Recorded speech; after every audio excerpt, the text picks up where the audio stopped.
It starts on a completely normal school day. Between classes or during a break, students check their phones, scroll feeds, and catch up on chats. Then someone opens a message.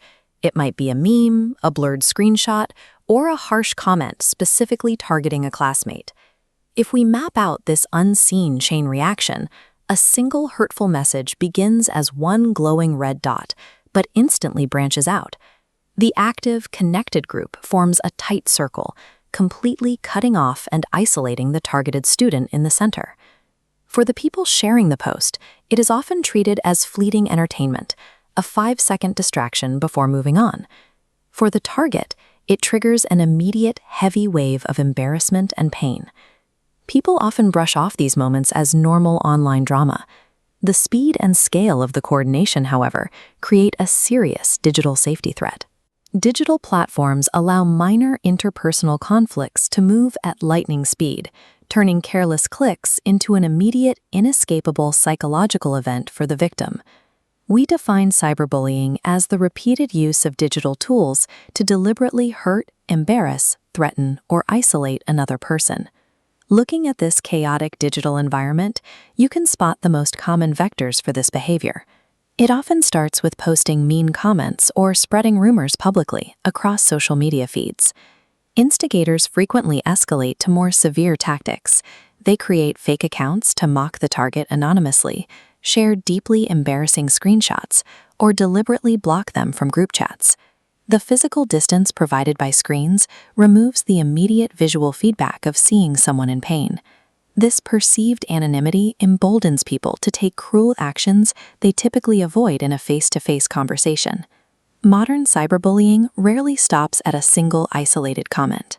It operates as a multi-vector campaign, surrounding the target with hostility across all their digital environments.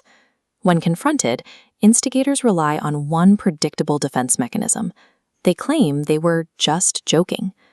Psychology separates these situations into intent versus impact. A person's casual intention when hitting send does not erase or invalidate the actual trauma experienced by the target. This graph shows when a joke crosses into harassment. The baseline represents a safety threshold. When humiliation and threats enter, the interaction violently spikes past it. Looking at real-world fallout, descending trend lines for academic performance and mental well-being perfectly mirror those earlier spikes. Redefining digital harassment as a joke shows a profound lack of empathy. It blinds instigators to the severe psychological damage they are inflicting on their peers. Digital spaces are shared ecosystems. Because of that, the responsibility falls heavily on the bystanders. Every person who witnesses the harassment has the immediate power to either amplify the abuse or halt it entirely. Halting it starts with a cognitive break known as the power of the pause. It is a deliberate moment of hesitation required before interacting with any potentially harmful online content. During that pause, look at these mandatory self-reflection questions and answer them honestly. Could this hurt someone? Would I say this face-to-face? Am I making the situation worse? If you are the target of cyberbullying, follow specific directives to protect yourself. Do not retaliate.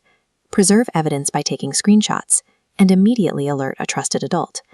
If you are a bystander witnessing the abuse, you have explicit directives as well. Refuse to engage or share.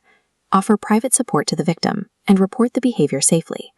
Stopping cyberbullying requires a collective behavioral shift. Moving from passive scrolling to active, empathetic digital citizenship proves that keeping online communities safe is a responsibility we all share.